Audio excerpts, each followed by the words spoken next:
So, how are you feeling today? How are you doing right now? I know we've talked about this a few times, but what are you feeling?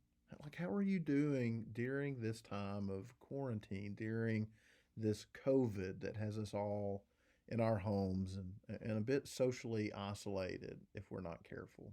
Again, I know we've talked about it a lot, but it just feels so important. Have you found yourself bending toward negativity? This is Grant with your Wednesday night devotional. Have you noticed this? Have you noticed yourself bending your thoughts and your life toward negativity as this thing has stretched out? One way we handle negativity is through gossip. Have you ever noticed how easy it is to slip into talking bad about people who aren't around? You know why all churches struggle with gossip? Because sometimes, if we're being honest, it's kind of fun. It's easy entertainment. It makes us feel better about ourselves when we can point out what's wrong with someone else. But have you ever noticed that sometimes gossiping about someone or venting, which is another way that we deal with negativity, doesn't make you feel better at all? It actually drains you, maybe even leaves you feeling kind of dirty. Studies have shown that venting doesn't make us feel better. It actually makes us feel worse. Because instead of allowing us to rid ourselves of negative emotions, it actually makes us feel those emotions all over again and even reinforces them. When we open our heart to anger, resentment, negativity, it begins to change our heart and it actually fills up the space where joy, hope, faith, and love could be existing. Think about it. You know this is true. Has something ever really made you mad? And then after that event has passed, you find yourself dwelling on it again and you get mad all over again, maybe even madder this time than you were before. See, we know that. We know that when we vent and we relive these memories and emotions, they don't make us feel better. They make us feel worse. They just make us feel those negative emotions all over again. Peter seems to understand this. Look at what he says in 1 Peter 2 1 through 3. Therefore, rid yourselves of all malice and deceit, hypocrisy, envy, and slander of every kind. Like newborn babies, crave pure spiritual milk, so that by it you may grow up in your salvation, now that you have tasted that the Lord is good. Peter knew what neurologists are understanding now about our brain chemistry. That when we give malice, deceit, hypocrisy, envy, and slander room within our heart, they will transform our hearts into a vessel for them to dwell. And when our heart is transformed that way, we won't be able to contain the pure spiritual milk that we desire. Peter knew that if we were going to be transformed into people that live salvation as a lifestyle, people that live in the orbit of faith, hope, and love, we would have to empty ourselves of negative emotions, the negative mindset that gets in the way so that our heart could become like God's heart. Easy enough to say, you may be thinking, but not so easy to do. And I actually agree with you on that.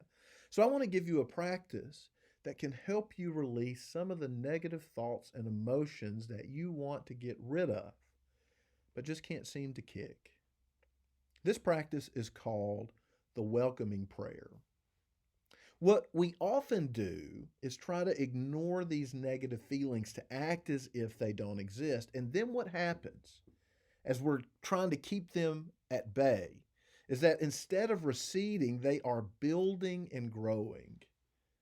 It may help to imagine a dam with water building up behind the dam steadily. The dam begins to weaken and crack, and rather than let water out slowly, we ignore it until eventually the dam bursts and all the water rushes down, floods over the riverbank, and destroys everything in its path. This is similar to how we deal with negative emotion. Think about the rough day that you had. Maybe your boss got you upset. Maybe you were stressed out about an assignment that you had either for school or work that you had to turn in. Maybe there was a financial issue and it was just beating in the background of your brain all through the day as you were stressing out, wondering how you were going to be able to cover this month's finances. This was bothering you, whatever it is that you're feeling, whatever the negative event was that triggered it, and you kept ignoring it. Then you got home in an ill mood, and someone in your family did something that normally wouldn't bother you at all, and your dam broke. And your family member who you love got the worst side of these emotions that built up, and it didn't really have anything to do with them. Instead of letting the water build up and break the dam, dams are designed with spillways that will let water out slowly so that its structural integrity is intact and the water doesn't build up, destroying the dam and then destroying everything in its path. What we all need are spillways. Instead of ignoring the negativity we have experienced, we acknowledge it and we deal with it and we let it out the spillway in a safe way so that no one gets hurt. Here's a 3-step prayer. I mentioned it already, a 3-step prayer called the welcoming prayer to help you deal with negativity in a way that protects you and the people you love. Now, you may want to write these 3 steps down. So if you do, you can hit pause and go find you a pen and a piece of paper so that you can write these down. So if you want to do that, hit pause now.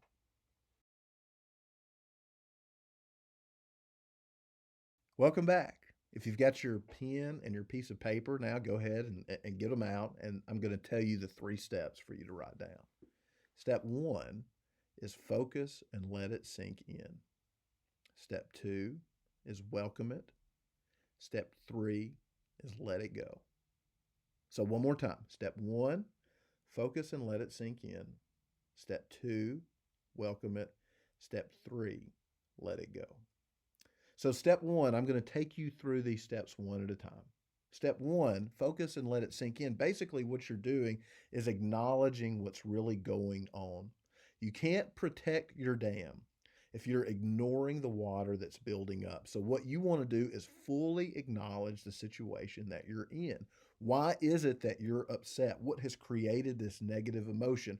When did it start? When did you notice it at its peak? Who is it that's creating this and why? You want to take a full review. You want to understand every detail about this that is going on, every single detail that has gone in to this negative emotion that you're feeling. You want to identify them. Now, it's really important not to rush this step.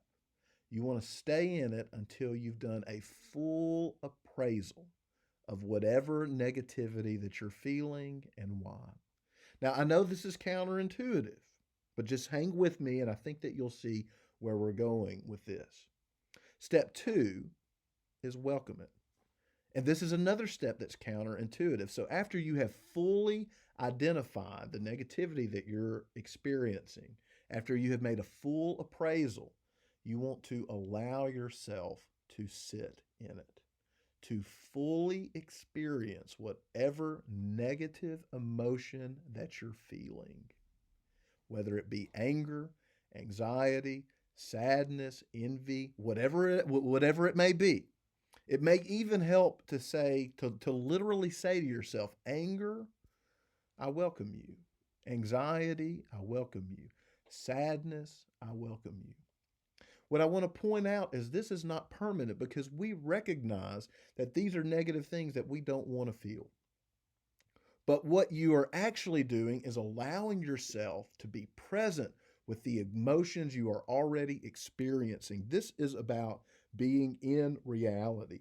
This is about acknowledging the reality that you are already in because you cannot deal with reality until you acknowledge it. You cannot deal with these negative emotions or feelings or situations that you're in until you fully acknowledge it. So step 2 is welcome it, which is, again, consciously and fully experiencing whatever negative emotion, experience, feeling, situation that you're in. And just like step one, you want to stay in this a little bit longer than you need to. After you feel like you fully welcomed it, stay in it a little bit longer. Because our tendency is to rush step one and two to get to step three. Step three is let it go. And again, only go to step three after you have fully completed steps one and two. A good rule of thumb, stay in steps one and two a little bit longer than you need to. But after you've done this, release it. Let it go. You may even say a verbal prayer: God, I release my anger. I release my anxiety. I release my sadness. Whatever it is that you're feeling consciously, release that to God. It may be good for you to turn your palms down in an enactment of release and allow the emotion to slowly seep out of you as you give it to God. What you're doing is opening up the spillway so that the emotion you feel can be drained safely without destroying your little community that you love so much. We got to trust God when we turn these things over to God, but we can't fully turn it over until we fully acknowledge it. That's why steps one and two are so important. So turn it over to God. Get rid of the malice, deceit, hypocrisy, envy, and slander after you fully acknowledge them, after you've taken full appraisal of what's in your heart, so that you can take the space that they were filling and fill your reservoir with faith, hope, and love, and transform your heart into a heart like God. Have a great day. God bless.